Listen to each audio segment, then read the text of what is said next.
Bonjour, mon nom est Roy Ajar, je suis externe en médecine à l'Université de Montréal et je vais vous parler aujourd'hui de la maladie de Crohn. Nous allons aborder dans ce podcast l'épidémiologie de cette maladie, quelques informations sur l'étiologie possible, le tableau clinique qu'on rencontre, les investigations nécessaires ainsi que les traitements médicaux et chirurgicaux les plus communément utilisés. La maladie de Crohn est une maladie inflammatoire de l'intestin qui est caractérisée par des épisodes d'inflammation active du système digestif, ponctués de périodes de rémission où le patient est asymptomatique.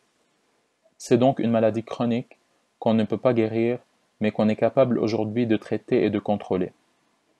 Commençons par quelques détails d'épidémiologie. La maladie de Crohn est très fréquente chez les adolescents et les jeunes adultes. Un diagnostic se fait généralement entre 15 et 30 ans. Certaines études montrent également un deuxième pic de présentation situé chez les gens entre 50 et 80 ans. Malgré tout, la maladie peut commencer à n'importe quel âge, parfois même peu après la naissance. La maladie de Crohn semble toucher 400 personnes sur 100 000 dans le monde.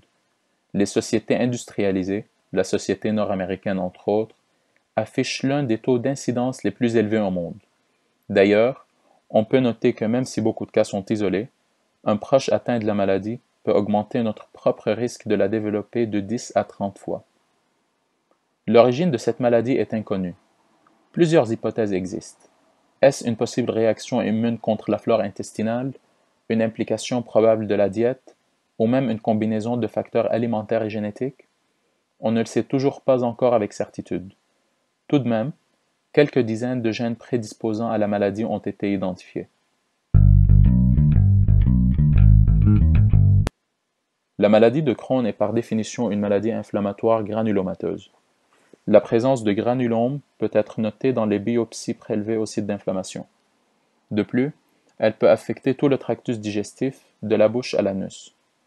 L'inflammation est transmurale, autrement dit, elle affecte toute l'épaisseur de la paroi digestive, de la muqueuse à la séreuse. Malgré tout, certaines présentations inflammatoires typiques existent. L'intestin grêle est atteint la grande majorité du temps, surtout au niveau de l'iléon terminal, et certains patients présentent même seulement une iléite. La moitié des patients présentent en plus une inflammation au niveau du côlon. Certains patients peuvent même avoir seulement une colite, sans atteinte du grêle. Le tiers des patients avec Crohn présentent à un moment donné une atteinte périnéale qui se manifeste par des fissures anales, des fistules anorectales ou des abcès périrectaux. Un patient sur 10 peut aussi présenter des ulcères buccaux ou une inflammation proximale au niveau de l'œsophage ou du duodénum par exemple.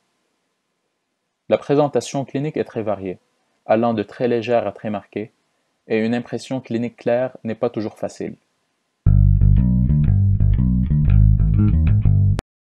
Les manifestations cliniques possibles de Crohn sont nombreuses. On peut retrouver de la diarrhée ou des selles molles, une douleur ou un inconfort abdominal vague soulagé par la défécation, des crampes abdominales, de la rectorragie, des ulcères buccaux, de la douleur anorectale à la défécation à cause de fissures anales ou d'abcès périrectaux par exemple, de l'odynophagie, de la dysphagie s'il y a atteinte de l'œsophage, de la fatigue, de la perte de poids, une légère fièvre, de la nausée, etc. Certaines manifestations ou atteintes extradigestives existent également. Parmi celles-ci, on peut compter l'arthrite, l'uvéite, l'épisclérite, l'érythème noueux, le pyoderma gangrenosum, la cholangite sclérosante primitive et autres. On peut donc voir qu'une anamnèse avertie doit être menée, avec une attention particulière aux signes d'alarme, qui inclut entre autres la rectorragie, la perte de poids, la chronicité des symptômes et les atteintes périnéales ou extradigestives. Vu les facteurs génétiques, les antécédents familiaux sont bien sûr à ne pas oublier. Un examen abdominal rigoureux doit être effectué, afin de déceler une douleur abdominale sourde ou de possibles masses inflammatoires. Ces dernières indiquent un processus inflammatoire plus chronique, surtout chez les jeunes patients, où des tumeurs d'origine néoplasique par exemple sont moins probables. Un examen de la région anale et un toucher rectal doivent être effectués à la recherche de sang, de fissures, d'abcès, de fistules ou de marisques, qui consistent en fait en des chapeaux de cicatrisation de fissures anales chroniques. Trouver du sang occulte au test de laboratoire est fréquent avec Crohn, mais voir du sang rouge dans les selles n'est pas très fréquent. Le sang que le patient rapporte avoir vu provient souvent d'une possible fissure anale. Un fait intéressant à noter est que les fissures classiques causées par de la constipation chronique par exemple, sont souvent localisées soit en postérieur ou en antérieur de la marge anale chez les patients sains. Ainsi, si la fissure se trouve en position latérale, il faut soulever la possibilité d'une cause plus sérieuse, comme la maladie de Crohn par exemple, surtout si d'autres symptômes sont présents. Face à un tableau clinique typique d'une maladie de Crohn, surtout si le patient est un adolescent ou un jeune adulte, des examens plus poussés doivent être réalisés. On demande donc d'habitude des tests sanguins et une coloscopie longue. La prise de sang doit inclure généralement une formule sanguine complète pour voir si le patient est anémique ou s'il a une possible leucocytose causée par l'inflammation, les électrolytes, les tests de fonction rénale, les enzymes hépatiques, la vitesse de sédimentation des érythrocytes et ou la protéine C réactive pour objectiver la présence d'inflammation, et enfin le fer sérique et la vitamine B12 pour détecter de possibles carences. Un examen des selles peut parfois être utile pour exclure les causes infectieuses. La coloscopie est sans aucun doute l'étalon d'or. La texture du côlon et de l'iléon terminal est observée et des biopsies sont prélevées.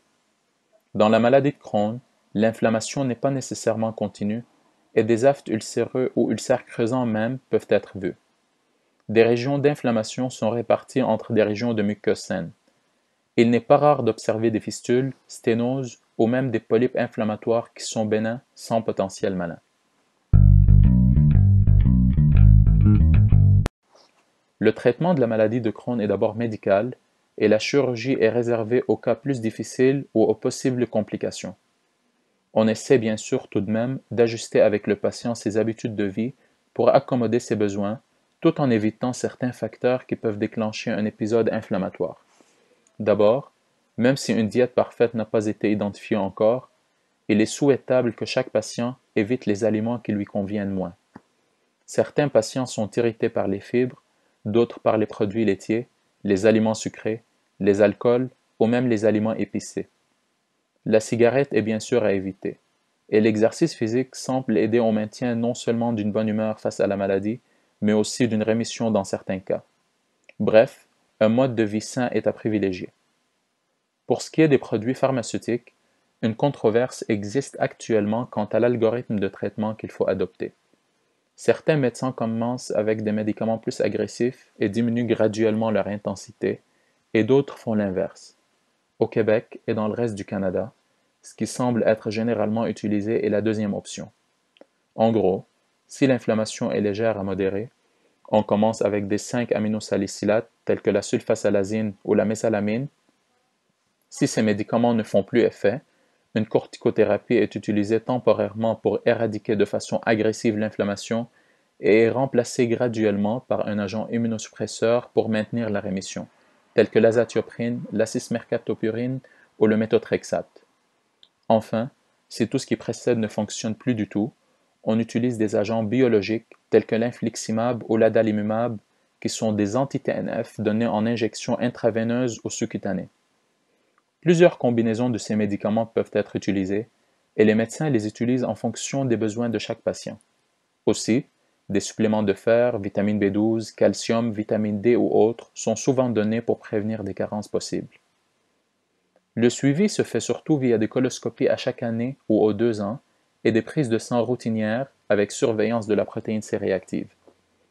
Certains médecins demandent au lieu de la coloscopie une mesure de la calprotectine fécale qui détermine le degré d'inflammation intestinale.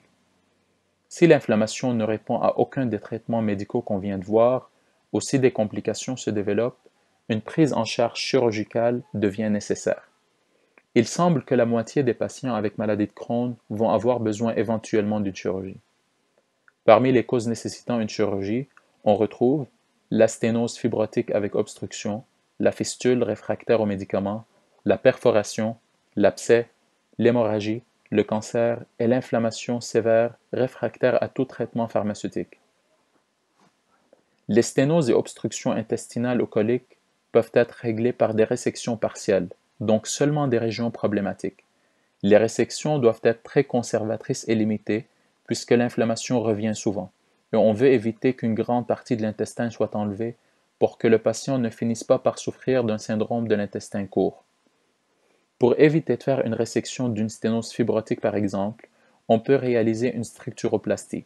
C'est en fait une incision longitudinale de l'intestin qui sera refermée transversalement, qu'on réalise pour élargir le diamètre intestinal sans en couper des morceaux.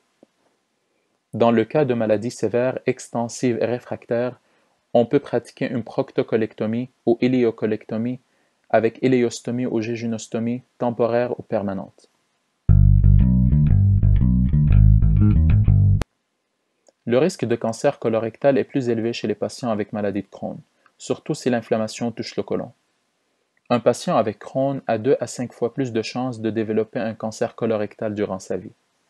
Le risque commence à augmenter graduellement après environ 10 ans d'évolution de la maladie, d'où la nécessité d'avoir une surveillance via des coloscopies annuelles avec biopsie.